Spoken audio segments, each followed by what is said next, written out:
So now we turn our attention to the financial objective and strategy formulation. Now, we first explained this side already when it comes to the financial objective. We said that the first objective is not profit, and we have explained the reason why it is not profit in the initial session. So, the financial objectives. We looked at the fact that the first one is shareholder wealth maximization, and we explained extensively why so. We explained extensively why so, especially in the private sector, and we explained how those shareholder wealth maximization can also be achieved. Now, and we also distinguish between maximization and satisfaction. Yes, because maximization is a level of return you want, even when you have something, you want more. All right, you want more. All right, but satisfaction is when you are full at a point in time. All right, so basically that is that. So that is the difference between the two. So you are seeking a maximum level of return. All right, that is that. Even though there is exposure to risk, you still want more. But the guy who wants satisfaction, for him, he doesn't want to do anything that much of a risk. So once he's okay at a point in time, that's all. That's all. All right, so basically that is that. Then number two, we talk about profit maximization. Profit maximization. But we've already established the fact that wealth maximization must come first. So the second outlook is wealth profit maximization. That is the second thing we look at, profit maximization. Of course, profit maximization fits into wealth maximization, but there are a number of reasons why wealth maximization is preferred than profit, and those are the things we talk about. Number one, we said that profit is short-term. All right, the reason why we prefer shareholder wealth maximization to profit maximization is that when we talk about profit is just a short-term. Profit is short-term, but wealth maximization is long-term. That is it. It's long-term. So that is another aspect of it. All right, that is that. For the manager, all that he wants is that he wants to make profit, wants to make profit. So many companies don't have research and what do we call it? Research expenses, because they are using the money so much. They don't research to improve the way things will be. Now, another thing is that profit is not cash flow. We mentioned that. It is not cash flow. Therefore, profit is manipulative. It's manipulative. The way some people will use accounting policy to manage profit alone is dangerous. Very, very dangerous.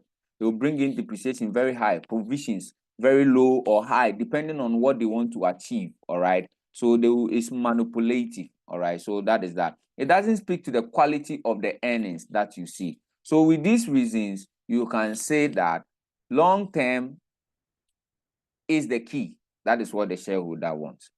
All right. And that one, it is a feel cash flow concept that you can get. All right. That is it. Then, of course, when we talk about profit maximization, automatically, we are also talking about sales maximization. Then, the third one is earnings per share, the financial objective. So we have three: wealth, profit, earnings per share. All right. So these are the financial objective. We all know earnings per share, the return per share of an individual. All right. So that is that, of an ordinary shareholder. That is that. All right. So how do you measure these things? Later on, we will be measuring them in business valuation. We will be using ratios. We'll be using ratios. So when you saw the question that asked you how you measure some of these things, it was about talking about ratios. But ratios span through all the tuition that we will be doing. So we'll be calculating ratios. You did ratios too in FR. So you should have an idea of how some of the ratios are computed. All right, then we look at the non-financial objectives. Of course, the non-financial objective, that is where you seek the welfare of your staff. So you have staff welfare, seeking to their well-being. We mentioned that sustainability, employees and management seek to their welfare. All right, so welfare of employees, welfare of management, provide quality and integral services. All right, that forms part of it. All right, you have a responsibility towards your customers. You need to provide them good and reliable supplies. All right, and also to your suppliers, you need to pay them as and when the money is due. To the society as a whole, you need to take care of the society as a whole. That is where corporate social responsibility comes in. So we have these days, we have policies that are coming up, policies that we want companies to adapt, reducing of emission. So that is why they brought in emission levy. Reduce your emission. We have something called green economy or green environment. You saw the government telling people to plant trees, tree planting. Even my church, Church of Pentecost, we do tree planting every year. Yes. So it's about corporate social responsibilities. So that is what we are trying to do. So we are looking at the welfare of the society as a whole, and that forms part of an organization's non-financial objective. You saw in the past question, explain 3 non-financial objectives of an entity, 3 financial objectives of an entity. So be mindful of such. It can be examinable all the time. All right, so that is that. All right, so take note of that.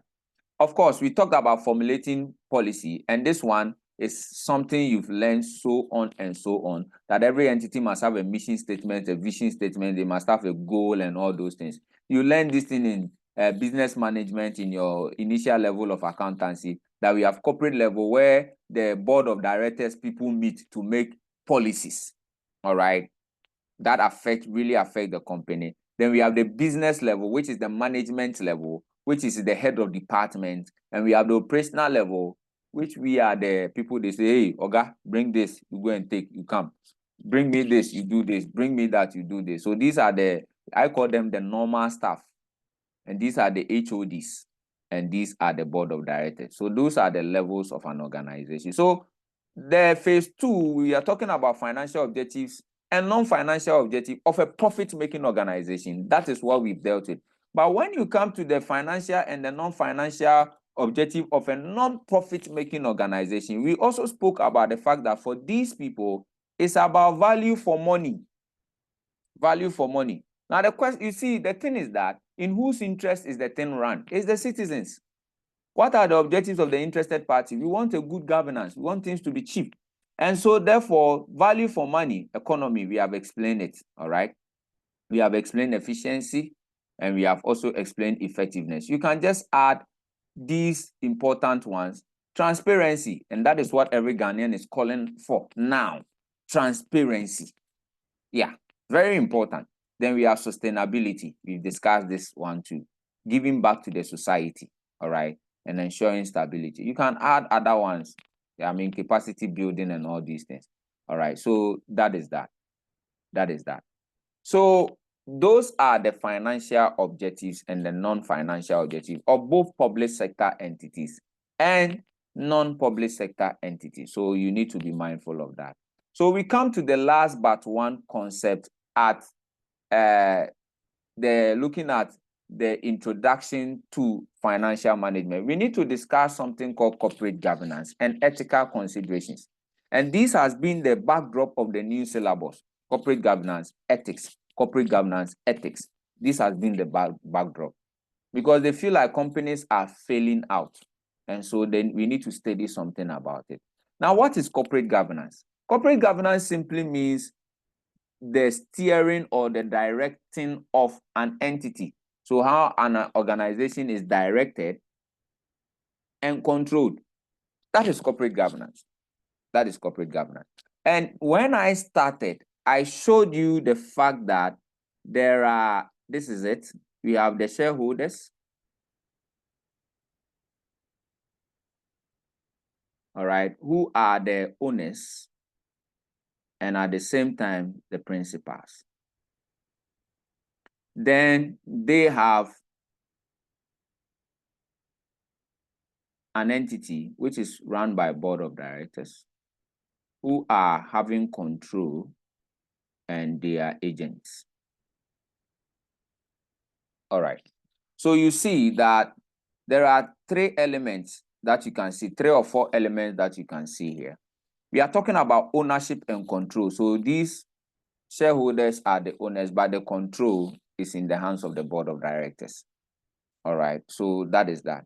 Now, what you see in here is that there is a need to monitor the board of directors because they are agents. And these days, agents tend to do things on their own. Outside the perspective of the shareholder, they do things on their own. Like, for example, it is said that, and that is the agitation of Ghanaians, that we sat there one morning, we woke up to hear in the news that the ministers and the parliamentarians, they want to drive without speed limits because when they want to attend to important things, there are traffic on the road and they want to use their sirens. Then they are passing through, then they get to their destination. But the citizens are saying, like, seriously, if you know you have a meeting at 10, can't you wake up early and go to your meeting? The same way you expect a normal citizen to wake up in the morning and be in the office, you, as an agent, we voted you to look for our interest. Why are you now saying that we should give you that power again? So when you heard recently you heard what happened in Kenya. And so when the Ghanaian youth start threatening that if you want to see what happened in Kenya to happen in Ghana, go on and pass that law. All of a sudden, we heard the Speaker of Parliament coming to apologize of even people thinking about such manner. Yeah, it's very sad. It's very, very sad. Yeah, in these things. Because elsewhere, we know that some of the ministers, they ride bicycles. Elsewhere, we know that they join the public bus. You get the V8 and the things. Still, and that is what people talk about the black man. It's very sad. It's very sad. In the public sector aspect, the owners are the citizens. In the private aspect, it is the person who used his money to invest in the business. All right. So therefore, what you see here is that these people are agents. Now, this relationship is called the agency relationship. All right. Or we also call it the separation of powers and control. All right. Or the agency theory. And that is something you've heard before. It is a theory that explains the relationship between the shareholder and the board of directors, such that the shareholder who uses his money to establish the business is the owner but doesn't have control. But the board of directors who didn't use his money has the control but is not the owner. So that is that. That is the agency theory. All right. It establishes the relationship. But you see, this guy is supposed to provide feedback to the agent, the principal, sorry. So the agent is supposed to provide feedback to the principal. Now, the problem is that whatever the agent tells the principal is gospel. He's supposed to be accepted because you don't know anything. If you knew, you would have managed your own business. And so therefore, that is the reason why there has to be a bridge in between this for somebody to check that whatever that is coming here is good. And that is where the auditors comes in. All right. But you see, this problem, the fact that this guy can decide to do something outside the will of the shareholder is what we call the agency problem. So please be able to distinguish between agency theory and agency problem. Agency theory is the relationship. Agency problem is when the agent decides to do the things in his own way. So get to understand the two. All right. So that is that. Now, because of this agency problem, we need to deal with it. We need to deal with that agency problem. And so there are so many ways we can talk about or deal with the agency problem. Because what are some of the things that causes the agency problem? It is about remuneration. The directors want to pay themselves very high. MPs. Yes. They want to pay themselves very high. Yes. That is the thing. the executive want to pay themselves very high.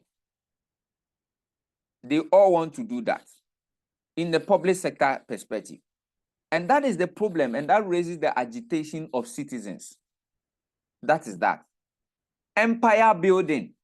They want to build an empire for themselves. In the public sector, we've heard of situations where they call it, the opposition party calls it state capture. That they want to, have everything, build empire. It happens in the private sector too. They build empire within an entity. It is said that it is so sad in Africa that if you give your business to a black man, he will be developing his business from your business. It is good for him to develop his business, but when he is developing his business on your business, so you see the same customers, the same business, he's doing the same business as you brought him to do. So instead of the customers buying from the entity, they will be buying from him. And it is so sad. These are agency problems. They are building empires to make themselves the name. Another problem is that because they want to earn more resources, because something earnings management, they will be doing creative accounting. That is what they will be doing. Creative accounting. Increase provision when they want to see lower profit. Decrease provisions when they want to see higher profit, just for their salaries to increase. All right. So their bonus is very important. They do unethical activities. When it comes to take over bids, they just go in there and take over. They just want higher profit. So anything that gives them the higher profit. So these are the things that are leading to the agency problem. Now, how do we deal with the agency problem? We've already said that the risk preference and differences in these things are the causative. Now, you can group them into the fact that this thing is caused by what we call separation of ownership and control. It's because of the separation. Risk preference, different goals. The shareholder wants wealth maximization. The director wants these things. He wants remuneration, empire building. So he's doing creative accounting. He wants to take over all those things. All right. Then this one, the last one, we call it information asymmetry. Now, information asymmetry should have been a good thing because it builds up relationships. For example, take it that your wife goes to work and come home. The nice thing that you do is that you ask your wife, how was your day? And she tells you everything. But you see, you had no clue what happened in her office. So everything she is telling you is the gospel. Information asymmetry simply means that information is one-sided. It's with one person. And until the person communicates it, the other person will never have any idea about it.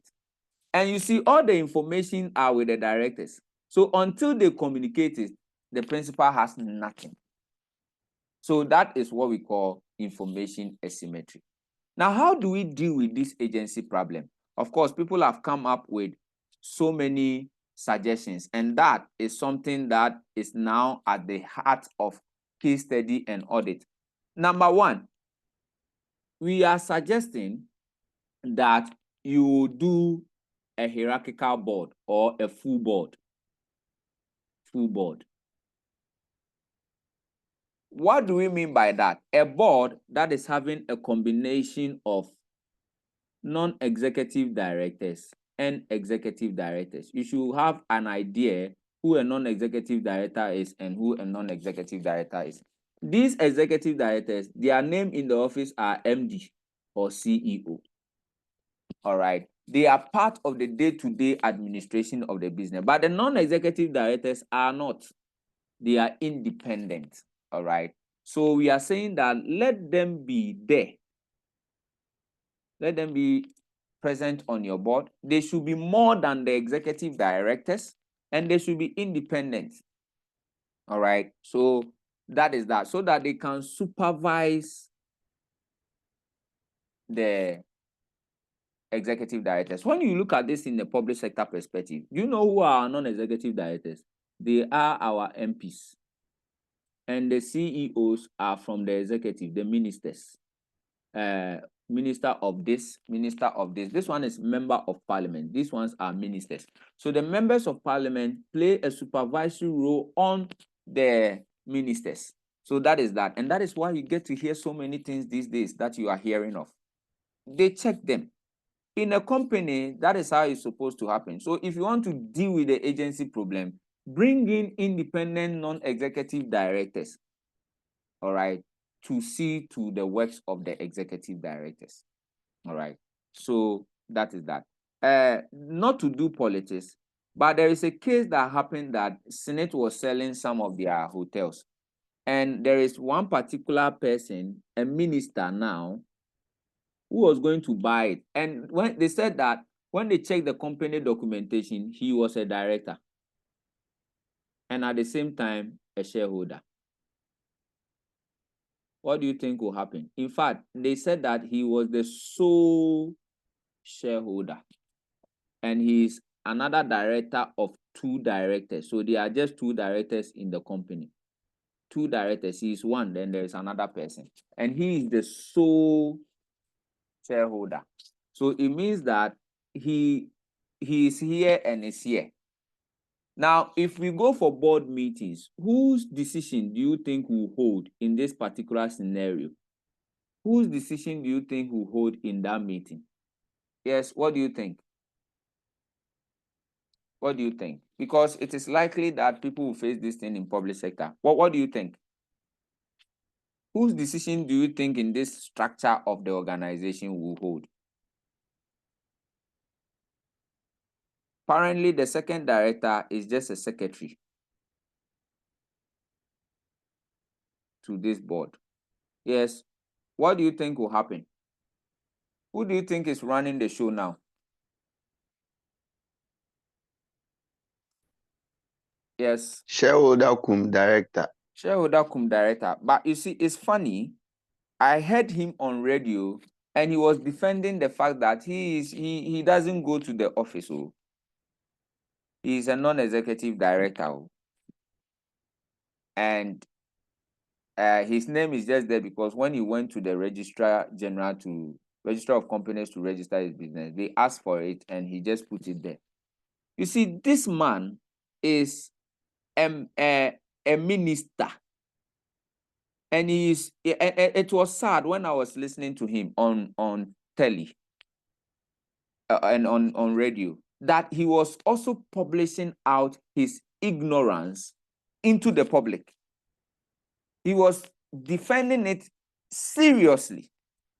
And I'm there and I'm like, so what this man is doing, he doesn't know he's washing his dirty clothes into the public space. And he's a minister. Somebody we are. So I ask myself, sometimes how we select our people to is a problem. Of course, this is I think this government has been accused of nepotism, family and friends kind of thing. And it is, whether you like it or not, it will kill the nation. And these are things that we are talking about when it is in a public sector perspective. I personally feel that if you are not a chartered accountant or a chartered person in your area, you shouldn't be allowed to head that area.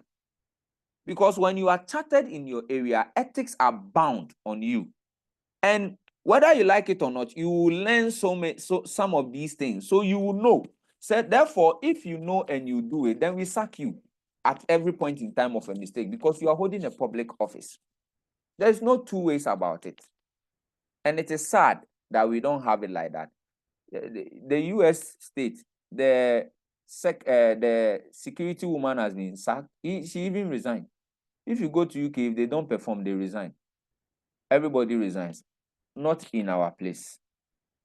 So a board structure is very important. And it is in the board the audit committee will come in. I showed you the purpose of the auditor in this situation.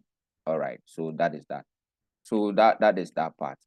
All right. Then number 2, apart from the board structure, you need to do what we call performance monitoring and evaluation.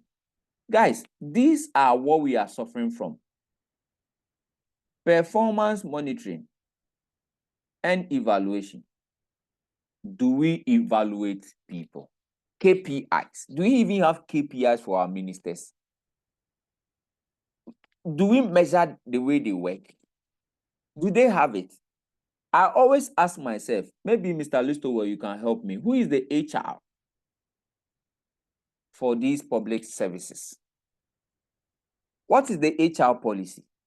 What is their KPIs? How do we know they are performing, they are not performing? But you see, it is funny. If you go down there to the list staff, for them, they have the KPIs. Yes, they have the KPIs. So that if they don't perform, they are attacked. But the ministers, what are their KPIs? The board of directors, what are their KPIs?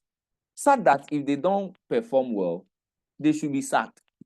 Until we get to that point, we will still have challenges. So you do performance monitoring. There has to be a structure to monitor, independent body that checks the system. Other than that, we are still in the cycle. So performance monitoring can help solve the problem of agency. Then the last one is rewards, managerial reward schemes. And in corporate reporting, there's something called share-based payment. You see, the thing is that everybody wants bonus. Me, I want bonus. In the office, everybody wants bonus. I think I've already talked about auditing, right? Yeah, auditing. Everybody wants bonus. And so therefore, if I say that your bonus, I'm giving your bonus to you in the form of a share, you'll be forced to work hard. Because as the value of the company increases, you are inside. All right. So that is that. Because I hear that Cocoa Board is always making a loss, but every year they pay bonus. So where do they get the money to pay the bonus? It's interesting. In as much as the country is suffering, MPs will get their gratia. Which money are we going to use? But they still do. So in a private sector entity, instead of paying out money, you give them shares. So that if you are doing things to run down the business, their share value too will also go down. So to achieve goal congruence, what you do is that you fix them into the ownership of the entity. So whatever they are doing it to themselves. That is that. And so corporate-wise and social responsibility-wise, we are saying that the HR should pay people well. They should not do, minimum wage should be adhered to. They should not do discrimination. Marketing-wise, they should be truthful and sensitive to the society and the culture that they are in. Yes. Don't do things outside and these things are what people suffer from at case study. They should know all these things. Ethically, they should know all these things. So communicate truth, be sensitive to the society and the culture. The marketing behavior shouldn't be monopolistic. People are increasing prices anyhow because they are the sole supplier of the thing. We will be here, ECG will increase, ECG will increase, ECG will increase. When they are increasing water bill, you have no say. So marketing behaviors should be ethical. All right. Then the product development, you should use proper materials in your productive process, and you should not pollute the society with fumes. These days, some of the people, they have fumes from their cars. It is because of them that emission levy is at play. But they made it across board. So the element of ethical financial responsibility is that you have to have ethical responsibility on economic responsibility, and that one should be about maximizing the shareholder wealth. Legal responsibility, you have to understand that where the entity is working, there is a legal regulation surrounding them, and therefore you need to operate in such legal space. Ethical responsibility, have some code of conduct. ICA has 5 IFA code of ethics. Let there be integrity. Let there be objectivity. Show professionalism, competence, and due care. Have professional behavior, confidentiality. So you have to have philanthropical responsibilities too, because you have to give to the society. So these are elements of the ethical side. Of course, we've spoken about corporate social responsibility, and these are the things that we are talking about. Give back to the society ethically.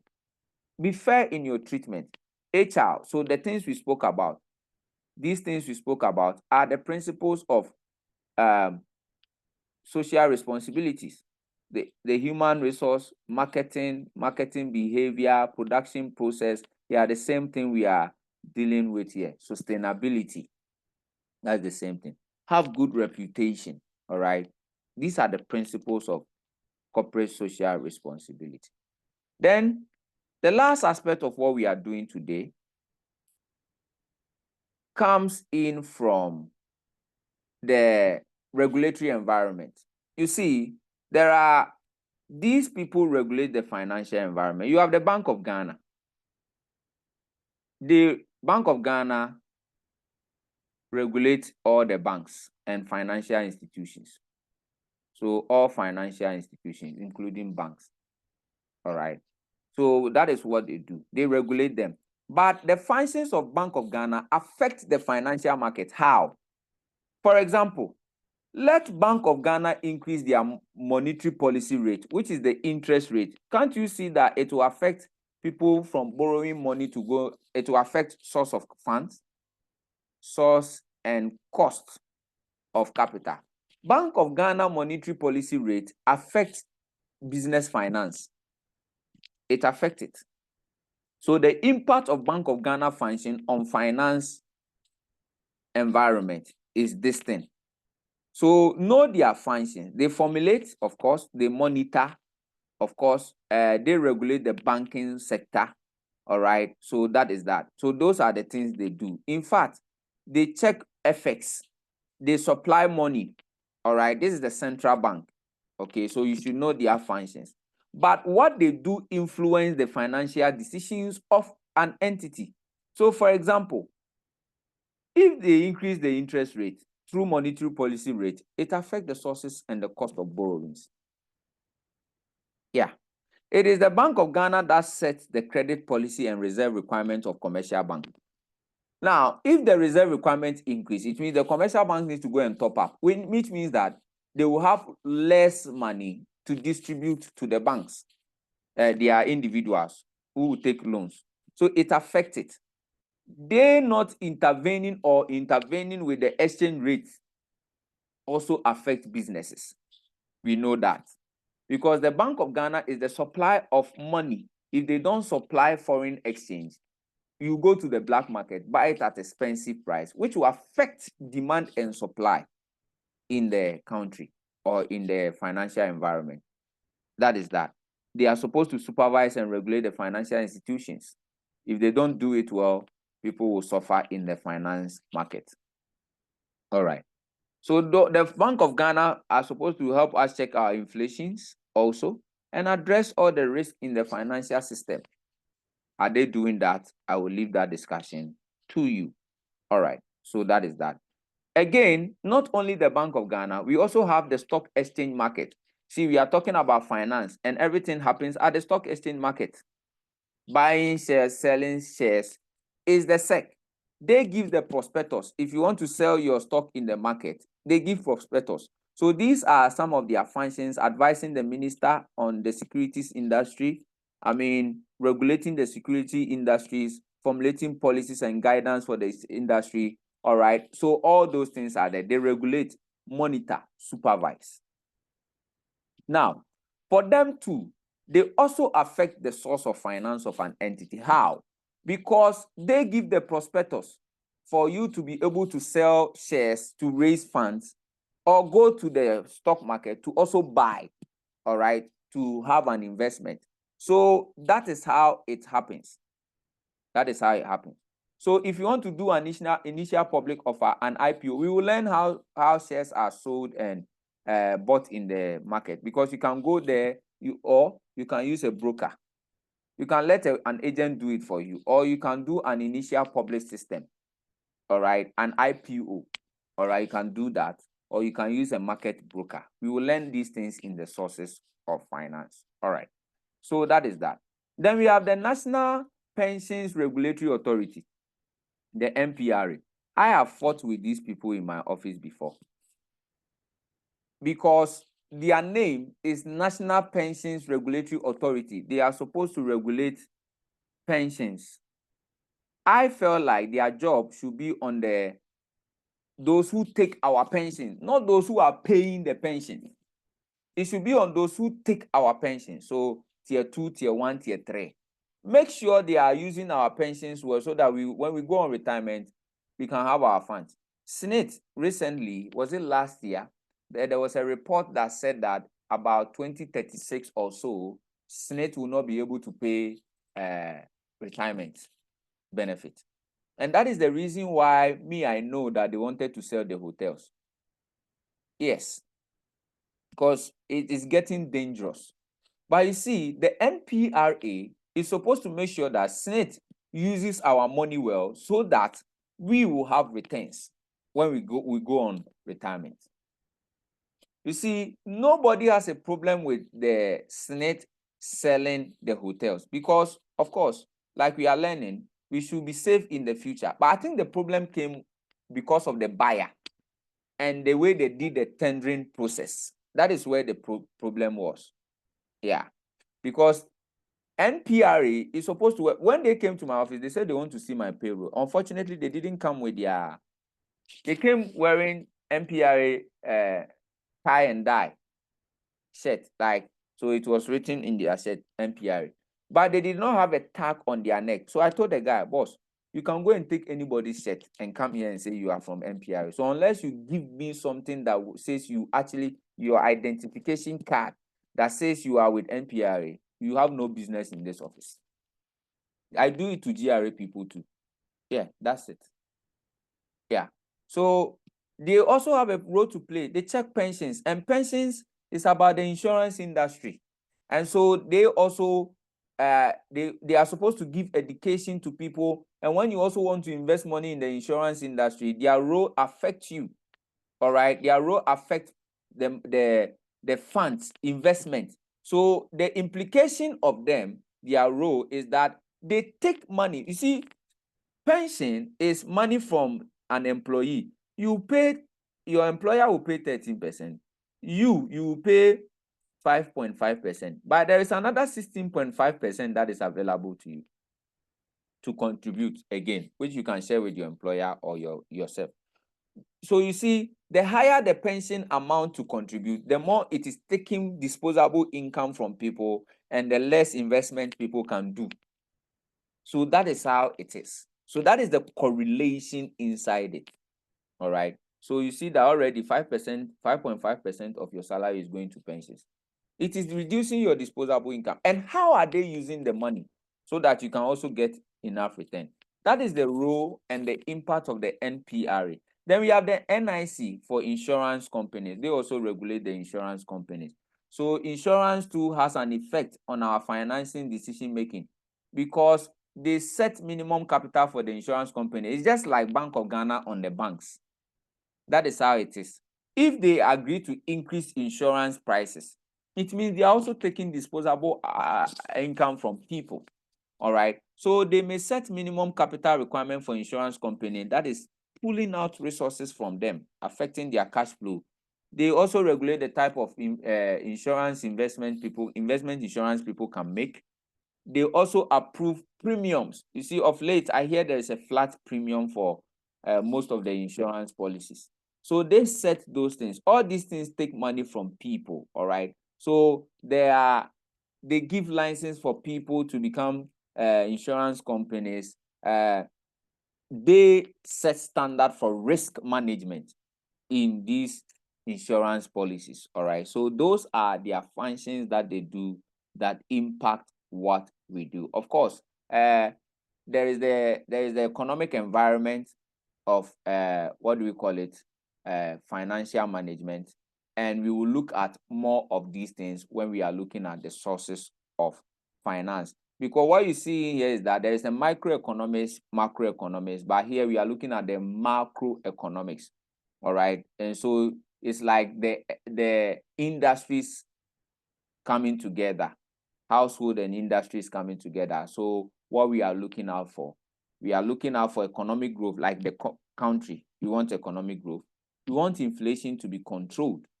We want price stability. We want full employment of resources. I pray that this nation, Ghana, we'll get to achieve economic growth, having a controlled inflation, full employment of resources. We have balance of payments equilibrium. We don't have it now. Right now, $1 is like more than 15 cedis. So we don't have equilibrium. The export is less than the import. So there is balance of payment deficit all the time.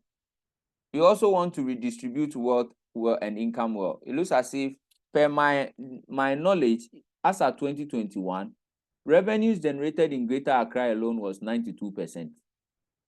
So they redistribute still in Greater Accra.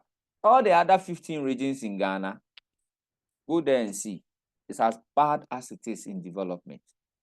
So these are the objectives of macroeconomics, all right? And of course, we will look at how they impact things later. So this is where we drop the curtains on the second session on the introduction to financial management. At this point, I would want to ask if you have any questions, because this is where we actually end the session. All right. So if there is any question, this is the time.